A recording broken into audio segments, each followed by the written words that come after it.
अनुकूलता और प्रतिकूलता ये दो ही संसारिकता हैं। अनुकूलता में हर्षित होते हैं और प्रतिकूलता में शोकित हो जाते हैं। अनुकूलता में राग होता है, प्रतिकूलता में द्वेष होता है। अनुकूलता में सुख होता है, प्रतिकूलता में दुख होता है। इसी को अध्यात्म के द्वारा समान बनाया गया है।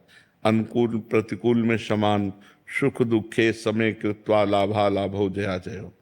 जब वो नाराज होकर कोई ऐसी बात कहे, तुम शांत होकर सुन लीजिए, उत्तर मत दीजिए, लड़ाई मत कीजिए। अलग होना क्या जीवन का निर्णय है? क्या जीवन इसी में आनंदित होगा?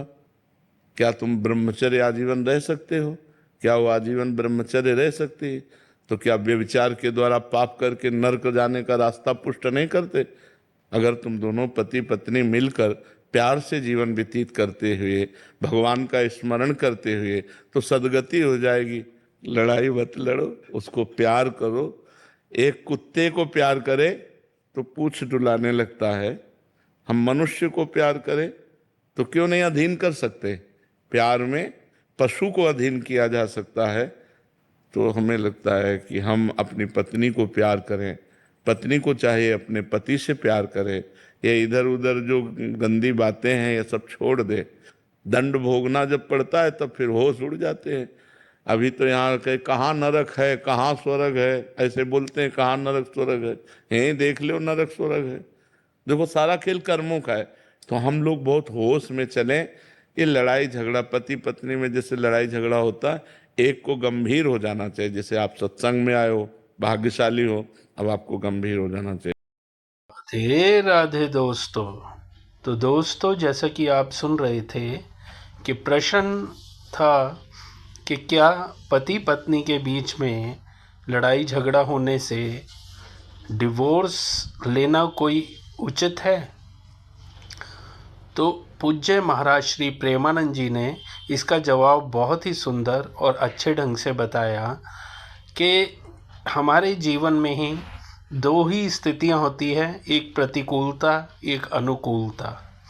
प्रतिकूलता में द्वेष होता है, क्रोध होता है, कष्ट होता है, और अनुकूलता में सुख होता है, खुशी होती है, सफलता होती है।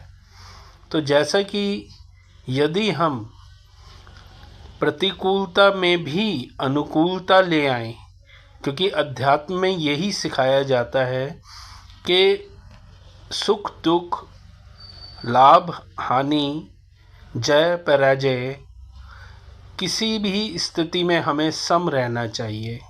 इसी तरह यदि हम झगड़ा होने पर या कोई वाद विवाद होने पर अगर एक इंसान चुप हो जाए तो वो बात बढ़ेगी ही नहीं, और ना हमें कष्ट भोगना पड़ेगा, ना हमें दुख भोगना पड़ेगा, और ना ही ऐसी स्थिति उत्पन्न होगी जिसमें तलाक जैसा स्थिति बने। क्योंकि हम जो है साथ रहने में खुश रहते हैं, हम व्यभिचार नहीं करते, किसी पाप कार्य में लिप्त नहीं होते, और हम अपने जीवन में पाप कर्म को नहीं बनने देते। तो इसलिए हमें प्रतिकूलता हो या अनुकूलता, दोनों में सम रहना चाहिए, और प्रतिकूल स्थिति को भी अनुकूल बना लेना चाहिए। तो दोस्तों, यदि वीडियो आपको पसंद आई हो तो इसे लाइक करें, अपने मित्र परिजनों के साथ शेयर करें, और कमेंट करके हमें बताएं कि आपको वीडियो कैसी लगी, और हमारे चैनल को सब्सक्राइब करना ना भूलें। राधे राधे।